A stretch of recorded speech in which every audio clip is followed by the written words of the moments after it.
Hi, welcome. എനിക്കൊരു കാറുണ്ട്, അവർക്ക് ബസ്സുണ്ട്. ഇങ്ങനെ ഉണ്ട് എന്ന് പറയുന്നതിന് ഹാവ് ഓർ ഹാസ് ഉപയോഗിച്ചുകൊണ്ട് പറയാൻ നമ്മൾ പഠിച്ചിട്ടുണ്ട്. അതേസമയം ഐ, യു, ദേവി ഇതൊന്നുമല്ലാത്ത സബ്ജക്റ്റുകളല്ലാത്തവയുടെ കൂടെ ഉണ്ട് എന്ന് പറയേണ്ടി വരാറുണ്ട് നമുക്ക്. എക്സാമ്പിൾ, റോട്ടിലൊരു കാറുണ്ട്, മരത്തിൽ പക്ഷികളുണ്ട്. ഇങ്ങനെയൊക്കെ ഉണ്ട് എന്ന് പറയേണ്ടി വരാറുണ്ട്. ഇങ്ങനെ ഉണ്ട് എന്ന് പറയേണ്ടി വരുമ്പോൾ ഹാസ് എന്നല്ല ഉപയോഗിക്കുന്നത്. പിന്നെ എന്താണ്? there is or there are. there is or there are ഉപയോഗിച്ചുകൊണ്ട് നമുക്ക് ഇത്തരം സെൻറ്റൻസുകളെ ഇംഗ്ലീഷിൽ പറയാൻ സാധിക്കും. അതെങ്ങനെയാണെന്നാണ് ഇന്ന് നമ്മൾ പഠിക്കുന്നത്. It's very simple.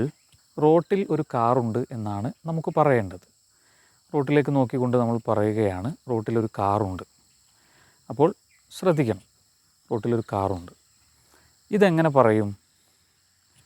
അതിനു വേണ്ടിയാണ് നമ്മൾ there is or there are ഉപയോഗിക്കുന്നത്. തുടങ്ങുന്നത് തന്നെ there is അല്ലെങ്കിൽ there are വെച്ചുകൊണ്ടായിരിക്കും. അപ്പോൾ നമ്മൾ പറയുന്ന കാര്യം സിംഗുലാർ ആണെങ്കിൽ, ഒന്നേ ഉള്ളൂ എങ്കിൽ അവിടെ നമ്മൾ there is എന്നും, ഒന്നിൽ കൂടുതലാണെങ്കിൽ there are എന്നും ഉപയോഗിക്കും. നോക്കാം. there is a car on the road. there is a car on the road or there is a car on road.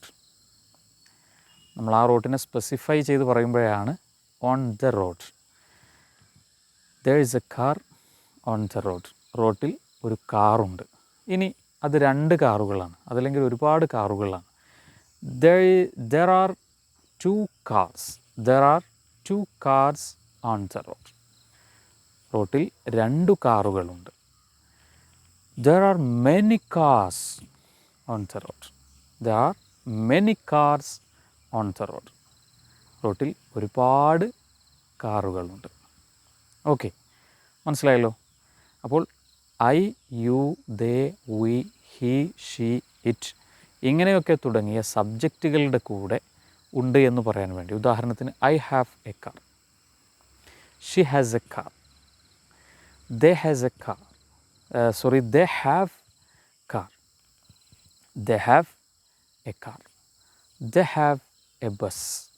Okay, ഇങ്ങനെ ഉപയോഗിക്കാം. അതേ സമയത്ത് റോട്ടിലൊരു കാറുണ്ട്.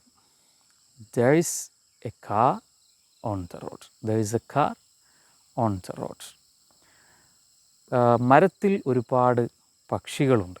മരത്തിൽ ഒരുപാട് പക്ഷികളുണ്ട്. many birds. there are many birds on the tree. there are many birds on the tree. മേശമേൽ ഒരു പുസ്തകമുണ്ട്. there is a book on the table. there are 5 books. there are 5 books on the table. മനസ്സിലായല്ലോ വ്യത്യാസം? അപ്പോൾ ഇങ്ങനെയാണ് ഉണ്ട് എന്ന് പറയുന്നത്. there is water. there is water in the pond. കുളത്തിൽ വെള്ളമുണ്ട്. there is water in the pot. കലത്തിൽ വെള്ളമുണ്ട്. Right. there is a pen in my pocket. there is a pen in my pocket. there is a student in classroom. there is a student in classroom or there are many students in classroom. there are many students in classroom or there are many teachers in school. there are many teachers in school. അപ്പോൾ ഇങ്ങനെയാണ് ഉണ്ട് എന്ന് പറയാൻ വേണ്ടി നമ്മൾ there is or there are, there is or there are, there is, there are. Okay, അപ്പോൾ ഇതാണ് വ്യത്യാസം. സിംഗുലാർ വാക്കുകളുടെ കൂടെ, സിംഗുലാർ നൗണുകളുടെ കൂടെ there is എന്നും, പ്ലൂരൽ നൗൺസിന് വേണ്ടി നമ്മൾ there are എന്നും ഉപയോഗിക്കുന്നു. there are many mangoes. there are many mangoes. there are many classes.